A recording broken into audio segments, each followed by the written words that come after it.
Durante décadas, la política dominicana ha estado dominada por partidos, estructuras territoriales y liderazgos construidos a lo largo de los años. Sin embargo, las redes sociales han transformado las reglas de juego, permitiendo que figuras con millones de seguidores influyan en la conversación pública sin necesidad de ocupar cargos políticos ni pertenecer a organizaciones tradicionales. Este fenómeno no es exclusivo de República Dominicana. Casos internacionales como lo de Donald Trump, Zelensky y Javier Milei muestran cómo la exposición mediática y digital puede convertirse en una plataforma para alcanzar el poder político. En República Dominicana también observamos el surgimiento de figuras emergentes que acumulan influencia, generan conversación y desafían las formas tradicionales de hacer política. Esto plantea interrogantes fundamentales para el futuro democrático del país. ¿Estamos presenciando nosotros una verdadera renovación del liderazgo político o un espejismo donde la popularidad se confunde con capacidad de gobernar? ¿Puede una comunidad digital convertirse en fuerza electoral real o siguen siendo los partidos y sus estructuras los que determinan quién llega al poder? Estas son las preguntas que marcarán el panel de esta noche.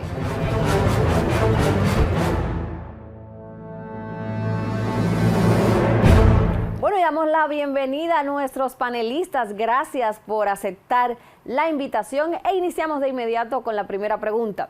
¿Estamos viendo el nacimiento de una nueva generación de liderazgo político en República Dominicana o solo fenómenos mediáticos de corta duración? La pregunta es interesante, pero hay que profundizar en realidades. Muchos creen que el universo de opinión pública y el universo político en República Dominicana se circunscribe al casco urbano del Distrito Nacional de la capital.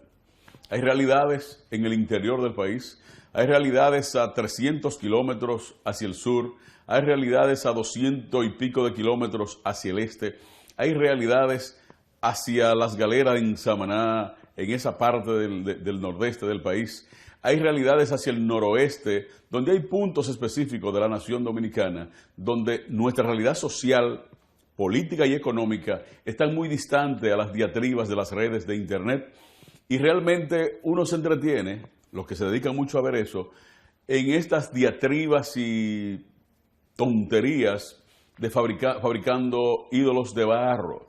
No hay en República Dominicana las condiciones sociológicas, sociopolíticas y socioeconómicas para aventuras de tal naturaleza. Definitivamente aquí hay un modelo de partido político muy fuerte, muy sólido y se podrá ver emergentes, liderazgos emergentes en el sistema de partidos, pero fuera de ahí no es posible. Bueno, la República Dominicana, como toda América Latina, también es impactado por este tipo de fenómenos, liderazgo que tú ves mediático, pero cuando hablamos de figuras políticas emergentes, yo pienso que las redes sociales, los medios de comunicación son vehículos que impulsan a visibilizar quizás esas figuras emergentes, pero las figuras, por ejemplo, que no hagan su trabajo a lo interno de los partidos políticos, a lo interno de las sociedades, ¿verdad? No tiene que ser solamente desde los partidos políticos per se, pero sí tienen que venir con un trabajo social desde las comunidades que lo legitime como líder. Entonces, evidentemente que utilizar las herramientas tecnológicas, los medios de comunicación para proyectarlo como vehículo, yo pienso que eso sí ayuda mucho a visualizar y a proyectar esa figura. Pero solamente desde que los medios de comunicación, desde las plataformas digitales, surja un influencer y se convierta en un fenómeno político o una figura política emergente, siendo un outsider, yo pienso que todavía en la República Dominicana ese fenómeno es mucho más difícil de presentar. En el futuro quizás lo tengamos y yo pienso que es lamentable que así suceda, que una figura solamente porque tenga mucha visualización o tenga mucha exposición en medios de comunicación, pues pueda ocupar cargos políticos tan importantes, de tanta seriedad y de tanta responsabilidad, como lo es tú ser presidente de la República, o senador, o diputado, alcalde, regidor. Yo creo que se necesita mucho más que eso, se necesita tener conocimiento a profundidad de todos los temas fundamentales, transversales que tienen que ver con los temas de Estado, con la economía. Por ejemplo, un diputado tiene que saber, por ejemplo, cuál es el rol de un diputado y asumirlo con seriedad. No porque tú digas cosas que quizás le gustan a los jóvenes, a los oídos, y entonces te llenen de aplauso, de like, que ya tú puedas acceder a una posición importante de tanta responsabilidad, y que evidentemente esto puede enrumbar el país hacia una u otra dirección. Todo depende. Vamos a hablar punto por punto, porque todos los liderazgos que hemos visto recientemente a través de redes sociales, de verdad, logra mucho el impacto de llegar al público. Ahora lo que pasa es las consecuencias que puede haber a largo plazo, porque puede haber dos vertientes.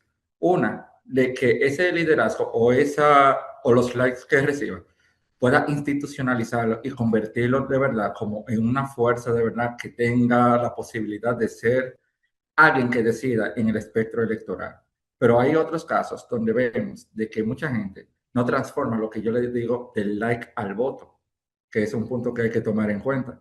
Ahora, las plataformas digitales en sí premian al espectáculo, pero no la capacidad de gobernar. ¿A qué me refiero? Hay algo que yo le llamo la TikTokización de la política, que yo me refiero de que hay algoritmos de las redes sociales, como son los Reels que hemos visto, los TikTok, los videos, que no premian el debate profundo, las políticas públicas complejas o el consenso, sino que premian el conflicto, como un clip de verdad viral, como de 5 segundos, la indignación y la estética.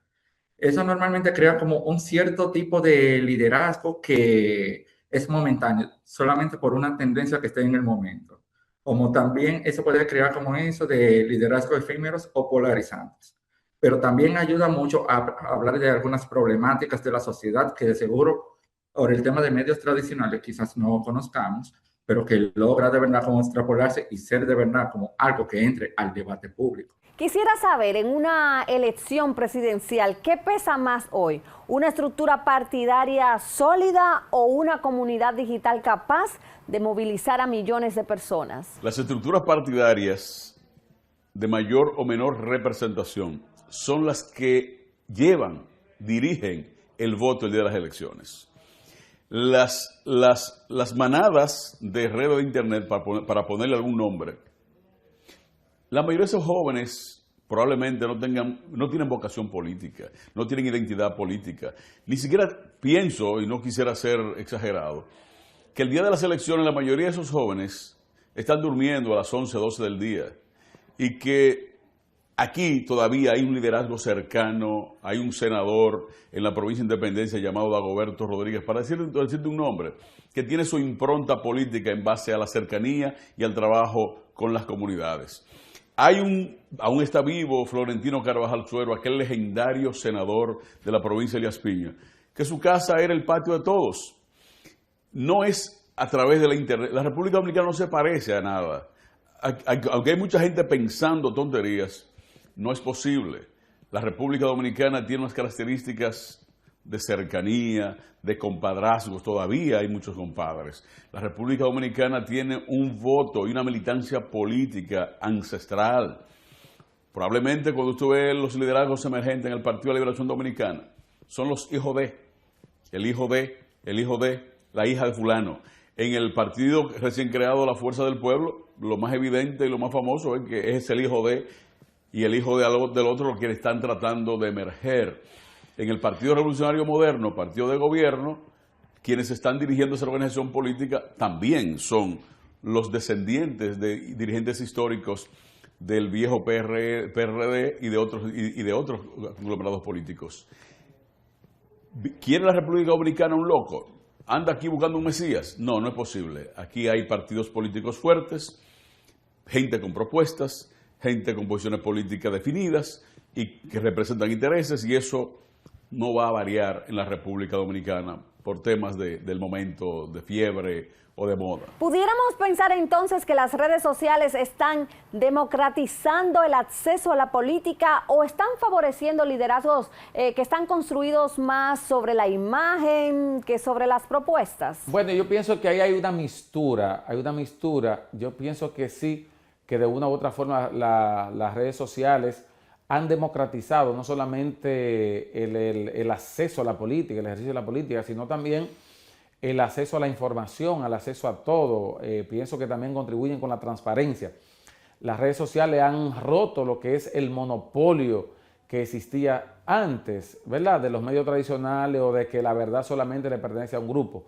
Yo creo que si bien es cierto que las redes sociales también proyectan a quien gestiona de manera correcta lo que son los medios digitales, las redes sociales, o sea, sirve también como vehículo para proyectar las ideas, el discurso, las propuestas, ¿verdad?, de la gente que es político tradicional y que se ha formado. Y yo creo que al final la gente sabe apreciar la propuesta, los discursos, la formación, las capacidades de quienes le van a dirigir, porque sería vergonzoso o es vergonzoso cuando tú tienes una gente que va a las Naciones Unidas o a un organismo multilateral y entonces esa persona tiene poca capacidad, muestra poco dominio, poca comprensión de la realidad, de la problemática de su país o de los temas transversales que debe manejar.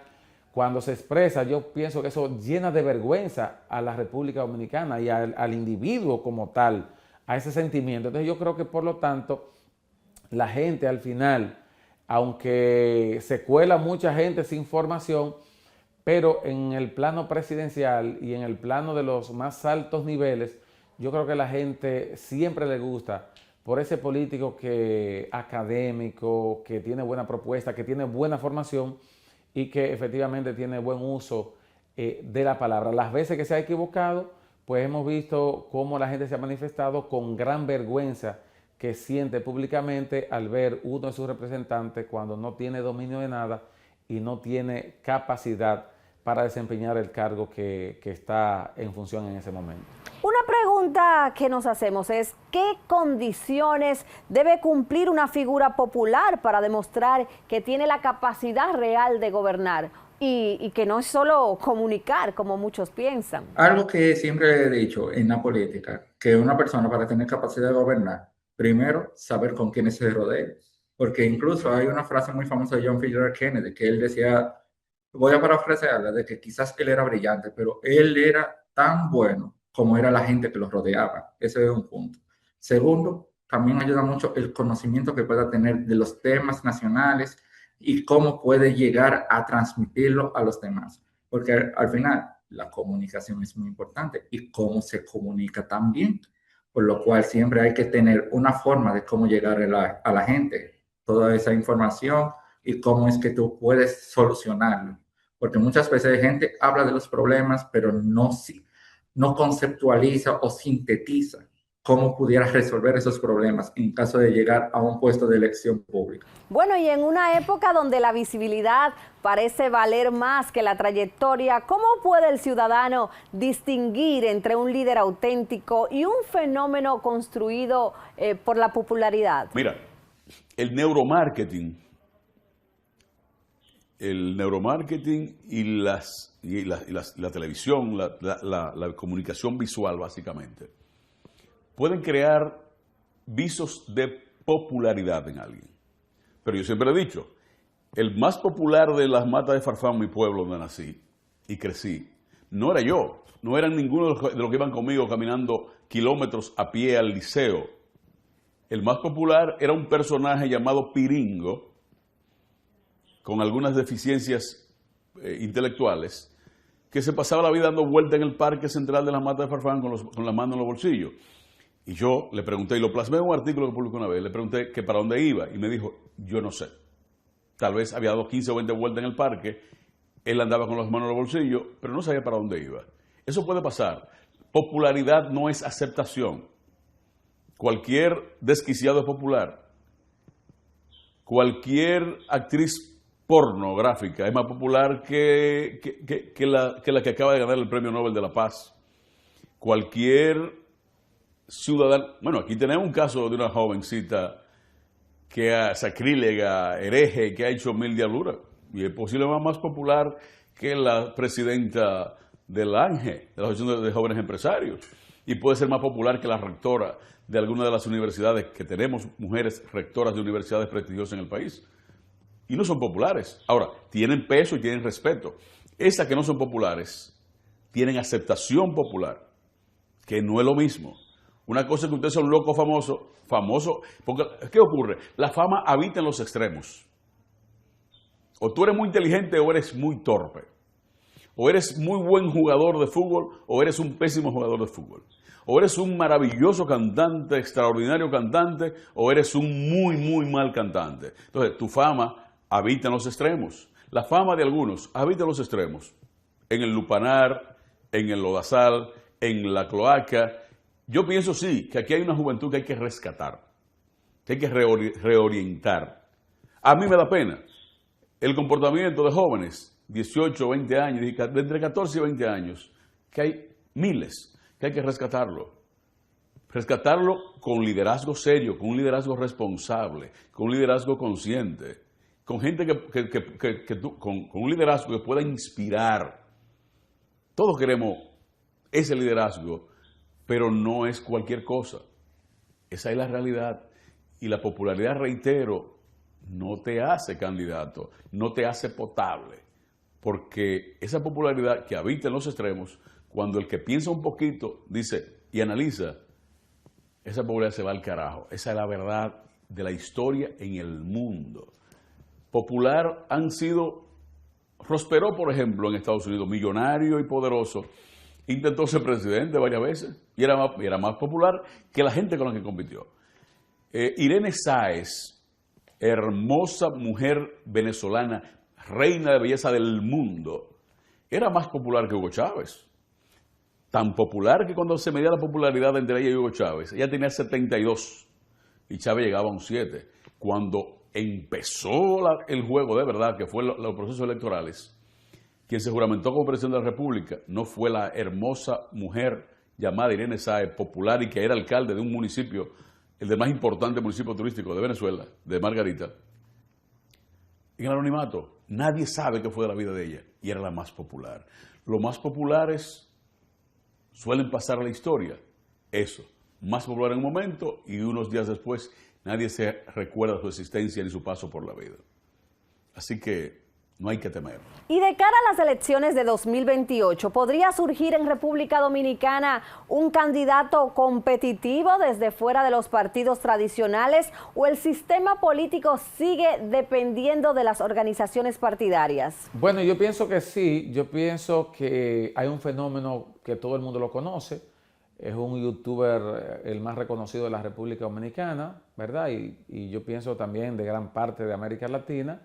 Es muy conocido, que todo el mundo sabe que ya ha lanzado una propaganda en las redes sociales, ¿verdad?, de que va a presentarse a la presidencia de la República. Yo pienso, y hay mucha gente que lo visualiza, porque esta es una sociedad que tiene una baja escolaridad y entonces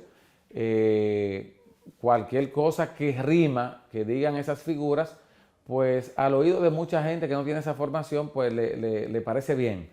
Yo pienso que es una figura, se va preparando para dejarse ver, para incidir, no de cara al 28, quizás de cara al 28 va a ser los inicios, el proceso de visualización, de cara a otros procesos. Pero ojalá que la República Dominicana a estos ensayos no le dé esa cabida, porque yo creo que cometería un grave error. Por más malo que la gente entienda que son las figuras políticas tradicionales que nos han gobernado, yo creo que esa partidocracia es la que le ha dado el crecimiento macroeconómico que ha tenido la República Dominicana por más de 30 años consecutivos, con algunas bajas en algunos periodos. Pero cuando usted, por ejemplo, sale del país, usted se da cuenta cómo la gente habla del crecimiento de la República Dominicana y eso está ahí, eso no hay por qué esconderlo. es el país que goza de un clima de tranquilidad, de paz, de seguridad jurídica. Entonces yo creo que eso hasta ahora no le daría espacio a una aventura, a un outsider, a un extrapartido, sobre todo cuando no tiene las capacidades, no tiene las credenciales, ni la formación política, ni el trabajo social prácticamente que se requiere para asumir una responsabilidad tan grande como lo es la conducción de los destinos de una nación como lo es la República Dominicana. De modo que será un ensayo. Vamos a ver cómo esto, porque no tenemos una bola de cristal para predecir el futuro, pero creo que sí, como tú bien dices, creo que se van sembrando los aprestos para que figuras como esta en el futuro pues puedan tener de una u otra forma incidencia en el panorama político de la República Dominicana. Y más allá de los seguidores, la popularidad o las estructuras partidarias, ¿qué debería exigir la sociedad dominicana a quienes aspiran a liderar el país en los próximos años? Bueno, eso de manera particular, yo puedo decir que necesitan muchas veces que la gente sienta que es un candidato que lo pueda representar, es decir, como en el tema de cercanía. Porque normalmente en la política, además de ser una ciencia bien racional, conecta mucho lo emocional. Y cuando uno ve como un candidato que pueda ser un candidato o posible presidente o cualquier otro cargo electivo cercano, uno se siente como más representado diciendo, cónchale, vi a fulano, me cayó bien, es agradable, puede tener mi voto. Porque literalmente eso es algo que pasa mucho en la política dominicana. También hay otros puntos que hay que tomar en cuenta. Por ejemplo, el mismo plan de por qué tú quieres llegar al cargo. Es algo muy importante porque en toda competencia también hay narrativas y el candidato debe de establecer qué puntos es lo que lo motivó a participar a un proceso electoral por cierto cargo electivo.